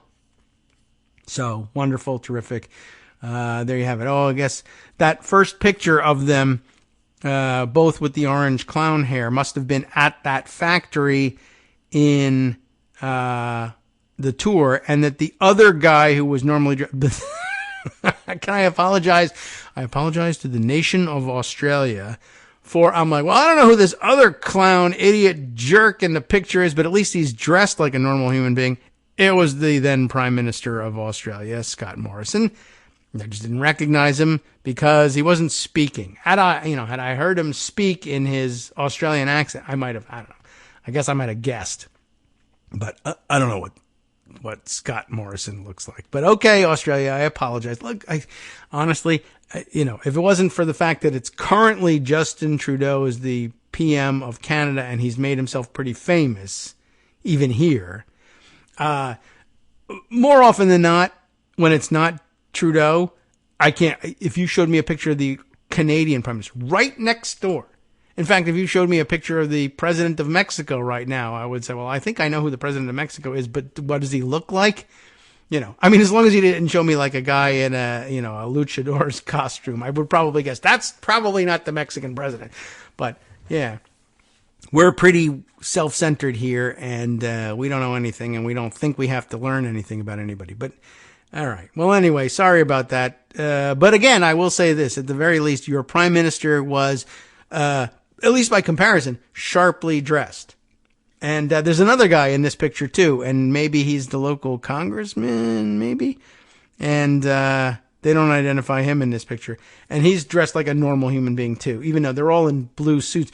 What's weird, Pratt is wearing like I would say, is that like a royal blue suit as opposed to navy blue, the really super dark, almost blackish blue that the other three dudes are wearing. He's wearing something that, did you get that at the tux shop at the mall or something? That's an unusual color. Anyway, so there they are touring it. Everything that he does, he's making America greater, Mr. Pratt said of Trump on Fox News. That's the way he insinuates himself into his inner circle. By the end of Trump's first year in office, I'm clearly going to read all the way through this because it's kind of fascinating. By the end of Trump's first year in office, his presidency was bearing fruit for Pratt.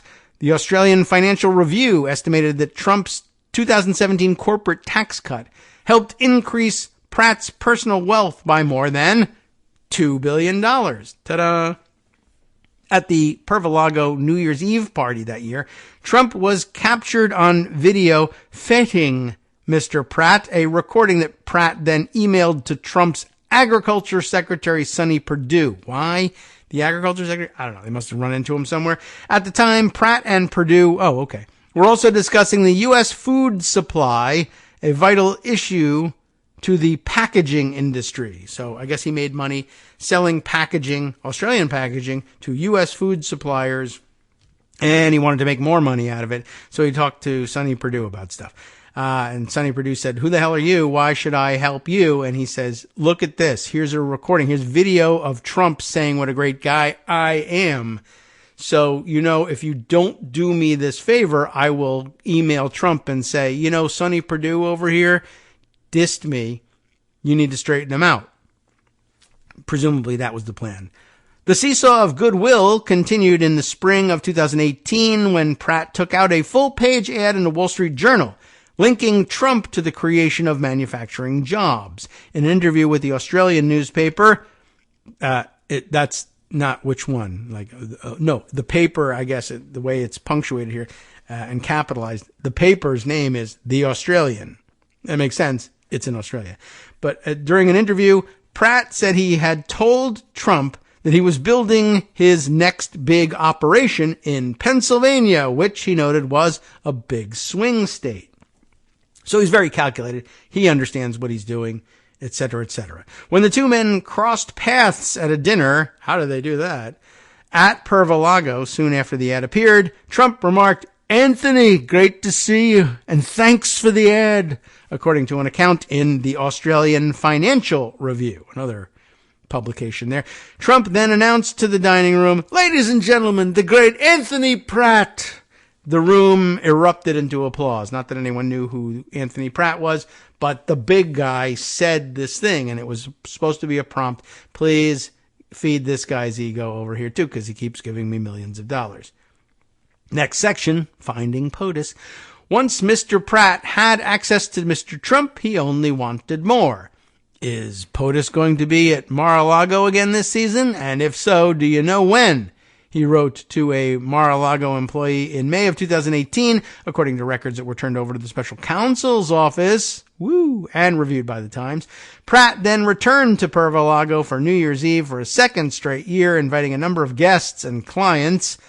A witness in the federal documents case told prosecutors that Pratt spent $1 million to attend the party. Why did he bring the clients? Well, it was all explained to you in Ghostbusters when, what's his name? The accountant across the hallway has the Christmas party and he says, it's all tax deductible. That's why I invited clients instead of friends. Remember that?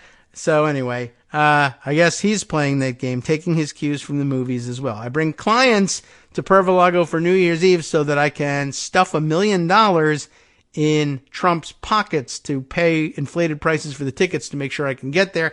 But it's all okay because it's a tax write-off because it's a business expense. I'm bringing clients. A witness told the federal documents case, remember the ones that Trump stole, told prosecutors that Pratt spent $1 million to attend the party, well in excess of the normal charge. Maybe. According to people with knowledge of the testimony, the witness did not have firsthand knowledge of the claim, and it's unclear if prosecutors ever verified it. Trump's company, the Trump Organization, did not respond to requests for comment. Trump was a no-show for the 2018 New Year's Eve party. With the government shut down, he remained in Washington. Pratt soon pivoted to the next big holiday. He didn't show up for New Year's Eve. Well, what are the odds the president will be at Mar-a-Lago for Easter? Pratt asked the Mar-a-Lago employee in early 2019. Pratt was in luck that time. Later that year, Pratt attended a state dinner at the White House for the Australian Prime Minister. And interestingly, he shows up in what I guess is white tie, but he's in I don't know. He looks like a schlub. Is he not wearing an undershirt under this white shirt? He's, got a paunch and he's sticking out of this thing, but he's in white tie, but not tails. So he's wearing like what looks to be a normal jacket. I can't even tell if it's a tuxedo jacket or not. It's just bad photography. Poorly lit. And with the white tie just looks like a funny rumpled collar for him. Anyway, so no, I don't know what he's wearing. He looks like an idiot. But who cares? Anyway, by spring of 2020, Pratt set his sights on the possibility of an election night party. Bad news about that election for you, but okay. Months before the election, Pratt contacted Mar-a-Lago again to say the U.S. federal presidential election, because he's so clued into the way Americans talk about things, the U.S. federal presidential election, no capitals and all this, but he's the opposite of Trump. He capitalizes nothing. Is on Tuesday, November 3rd. He's informing Americans. And will Mar-Lago, again, he keeps referring to it as lowercase M-A-R space capital L Lago. Mar-Lago. He doesn't even know all right. Will Mar-Lago be open the weekend before? He offered to book as many rooms as possible at the club where he liked to entertain clients. Tax deductible. Pratt followed up asking, can you find out if election night will be at Mar-Lago? He does it all the time. And if so, I'll come with guests. While Pratt's election night hopes ended up being dashed, he often sounds almost giddy in the secretly recorded conversations at his proximity to the leader of the free world and his entourage. He also speaks admiringly of how Trump learned from his mentor, the lawyer and fixer and criminal Roy Cohn, who how to walk up to the line of illegality without crossing it, which is, as it turns out, bad advice because he crosses it but thinks he doesn't cross it, because I think he saw in a movie somewhere that if you throw in, like the threats that were made to the congressman's wife that we discussed last week, if you throw in, I'm going to kill you, I'm going to chop you up into little bit pieces, but non-violently, then you get away with it. But that's what they believe, or he believes anyway, down in Australia. So he says he's got incredible balls, Pratt says, and he's not even talking about his behavior. He just thinks his balls are incredible.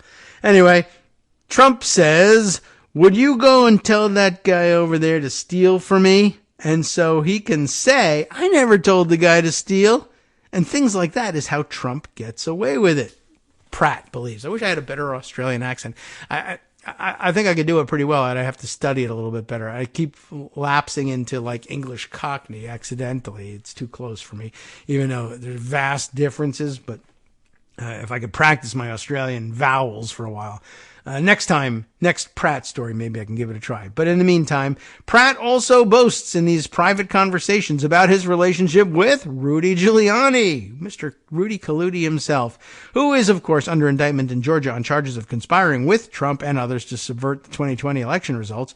Pratt claims on one recording that he paid Giuliani around $1 million to come to his birthday party as a celebrity guest. This is not a Beverly Hills rich kid paying the cool kids in school to come to their party. This is paying a grizzled idiot grifter $1 million to do grift, but as a celebrity. Anyway, the pandemic prevented Mr. Giuliani from attending, even though he probably didn't think that the pandemic was a real thing. But Pratt says on the recording that now he rings me once a week in exchange for the $1 million, I guess. Rudy is someone that I hope will be useful one day. Wink, wink, Pratt says. A spokesman for Giuliani did not respond to a request for comment. But it's funny the way Pratt is like, Trump avoids getting himself in trouble by going right up to the line of illegality but not crossing it, and probably also not recording himself going there. Whereas I go to the illegality, then I hint at the illegality, and then I record myself saying it, and I give it to 60 Minutes Australia. I don't know how this happened. In a draft version of a speech that Pratt gave to a Jewish group in the fall of 2019, and why is that even happening? It's a good question all by itself. Like, I'd like to know what the dynamics of that are. I mean, it's not that such things don't happen, but I'm just curious about a Jewish group saying, who I would want to hear from is the Australian packaging tycoon, Anthony Pratt. That's because, one, he's super Jewish. Is he Jewish? I mean, I don't know. And two, I also love packaging. Like the U.S. food chain, supply chain loves packaging. I, too, as a Jewish person, love packaging. And you can understand that. I don't know what's going on here, but he gives a speech to a Jewish group, and apparently in the draft version of the speech, he bluntly planned to reveal becoming a member of Pervalago to get, quote, a seat at the table where the president relaxes socially and mingles with his guests. I mean, he just blurted out the spy plan. The draft speech provided to the Times, the New York Times, by 60 Minutes Australia tracks closely with the remarks delivered by Pratt, but contains several crossed out lines that describe a transactional relationship with Trump. It is not clear whether Pratt himself wrote the speech or if he crossed out those lines. Membership at Pervalago, one crossed out line in the draft states, quote, definitely turned out to be a strategic investment and a very good investment. Another crossed out line said, President Trump is a very reciprocal man. Wink. I am now winking at you, which has secret meaning. And by the way, the secret meaning is, I'm helping him commit treason and doing it for, transactional reasons, etc., etc. Please don't write that down. Thank you. Next section. And I think maybe the last one, the Trump Bazaar. Not bizarre, but bazaar, like things for sale at the bazaar. Coffee and nuclear secrets. On one of the recordings, Pratt recounts a drive in Mr. Trump's presidential motorcade in December of 2019 when the president regaled him and Senator Lindsey Graham, traitor as well, a South Carolina Republican, in case you didn't know, about the airstrike he had ordered in Iraq a short time before. He also says Trump told him about a private phone call that he had with the Iraqi leader. He said, I just bombed Iraq today. Or this is what he said. Pratt says Trump told him. So I don't know how an Australian trying to imitate Trump would sound, but Pratt says, quote, he said, Trump, I just bombed Iraq today, and the president of Iraq called me up and said, you just leveled my city. Pratt recalls on the audio recording, and he said, I said to him, okay, what are you going to do about it? Because he's such a tough guy, right? In an interview, Graham said he had no recollection of the conversation. It may never have taken place. I don't know. But, of course, Graham is going to say, I never heard of that. And it is unclear whether the conversation with an Iraqi leader, as described by Mr. Trump in Mr. Pratt's account, actually happened. You never know. 3 months after Trump left the presidency, Pratt joined Trump in his office at Mar-a-Lago for a chat during which the Australian businessman suggested that Australia should purchase submarines from the United States. And this is not his idea or something he generated. Remember, in one of the previous discussions about Trump's many illegalities, schemes, treasons, what have you, there was some discussion about that, and he was trying to pressure Australia into canceling their then contract, or maybe approaching the contract stages, for buying their submarines from, I don't know. Oops, I hit the microphone there. France, was it? Does France sell submarines? Who knows?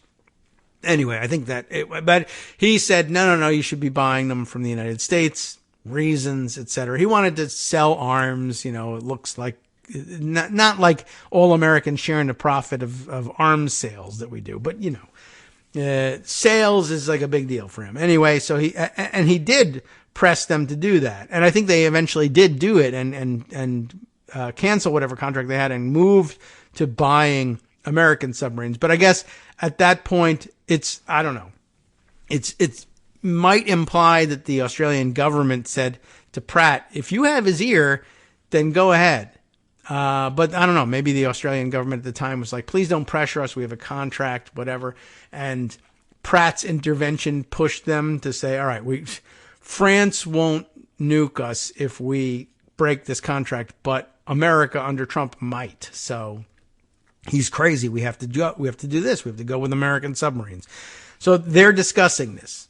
So a chat during which the Australian businessman suggested that Australia should purchase submarines from the United States, knowing, of course, that Trump had already been pushing Australia to do this. And so I will, in other words, stroke your ego by saying, you know what Australia ought to do?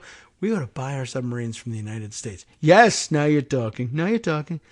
That prompted Trump to lean in, as if aware that he was sharing a confidence, not a confidence, but in fact treasonous secrets.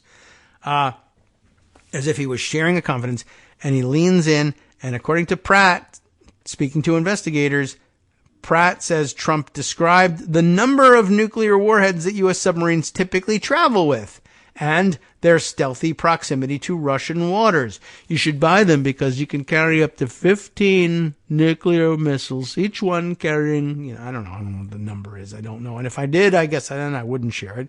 But a number. And then, and how close can you get to Russia? Well, I'll tell you, we're right there right now.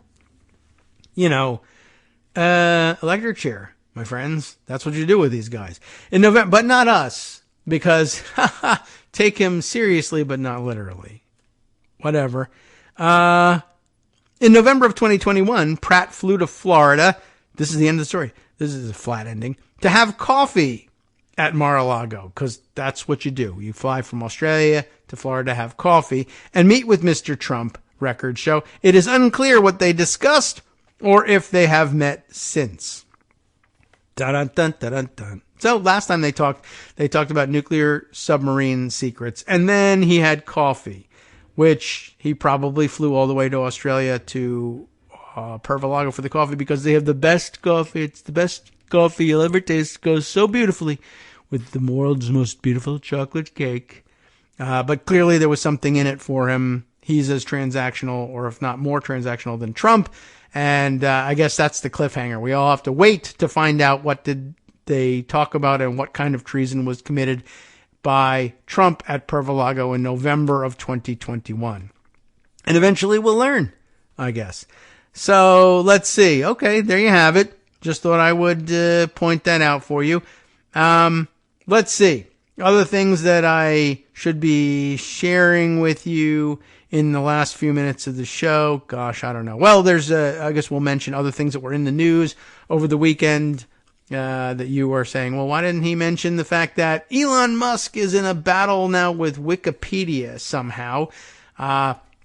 Wikipedia doing its normal fundraising pitch, I guess, over the weekend, as they do frequently, and pointing out, one, that Wikipedia costs an awful lot of money to maintain, apparently. And 2, that they are looking for contributions from frequent users of Wikipedia, and I guess maybe the time has come. Maybe this is their best fundraising pitch ever because they found themselves in a fight with Elon Musk, and that will motivate new donors. But they were displaying the message that, they depend on donations because Wikipedia is not for sale. And I guess, I don't know, what is Jimmy Wales? Is he the head? What is he? How does he describe himself? Is he the CEO? Is Wikipedia a place that has a CEO? I don't know.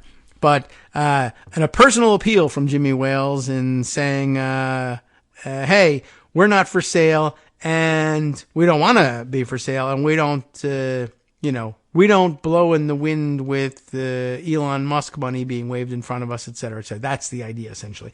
But Elon Musk, I guess, finds that jab hurtful enough that he decides he's going to comment on it and comes up with the fantastic argument of, hey, have you ever wondered why the Wikipedia Foundation wants so much money? If it certainly isn't needed to operate Wikipedia, why not?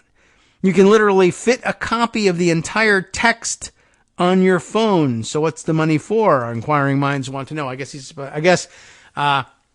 if you can somehow fit the contents on your phone, or I don't even know what he means. Like, does he mean the entire text of the entirety of Wikipedia is only X number of terabytes and you can fit that on? I don't think you can fit a terabyte on a phone, but all right, or is he saying, well, you can look anything up on your phone and you can see all the pages one at a time? That's not even the same thing, but I don't know. I guess that's supposed to mean something to somebody, but why do they need all that money? What do you need all the money for? I don't know.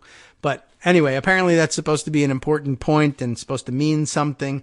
It doesn't. It betrays possibly a child's stupid misunderstanding of technology, and I thought he was a tech genius, or maybe he was just talking out his ass. But at any rate, he's in a fight with Wikipedia now. People trying to find different and deeper meaning to that fight with Wikipedia, which may or may not be about the fact that you can still, because of the nature of the place, go to Wikipedia and have a fair shot at finding out whether something is really true or not, and whether it's really backed by facts or not.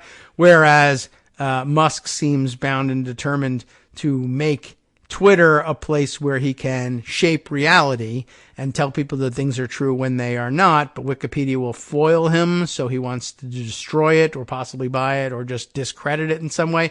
But I think it might just be a matter of he heard about the way they were pitching their fundraiser, took that to be a personal affront to him because other things are for sale and he buys them.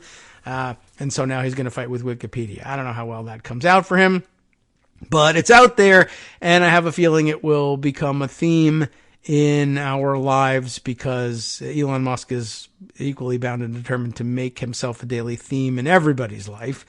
Let's see, other things that I might be able to fit into today. Today I can't, but maybe tomorrow would be a good day since we'll be talking to Joan McCarter about happenings in Congress. We can talk about the various candidates for the House speakership if they're still in it, and we can go over the details. There's been some others who have reported in the past why Tom Emmer is still a super jerk and you don't want to be anywhere near him or support him in any way, shape, or form, even though he might be the quote-unquote best of the idiots standing for election to the House speakership. Let's see. Other things that we might be able to share with you. We'll have to go back and revisit all the details of Sidney Powell as well. But maybe I'll throw this one out here if I can get it, although I might be blocked from it. From the Tampa Bay Times, this one circulated a lot this morning. Florida rule would limit talk of, quote, social issues at public universities. As you know, they banned discussion of racial issues. They're banning discussions of gender issues. And now, because of the, I guess, large Jewish population there, getting upset about, I think, activism, pro-Palestinian probably, activism on college campuses, common thing everywhere. They're looking to shoehorn that in there, and I guess they're now saying we have 3 stupid, unconnected exceptions to First Amendment rights. We must have some sort of policy that we can fit them all under the same umbrella. So here's what they came up with.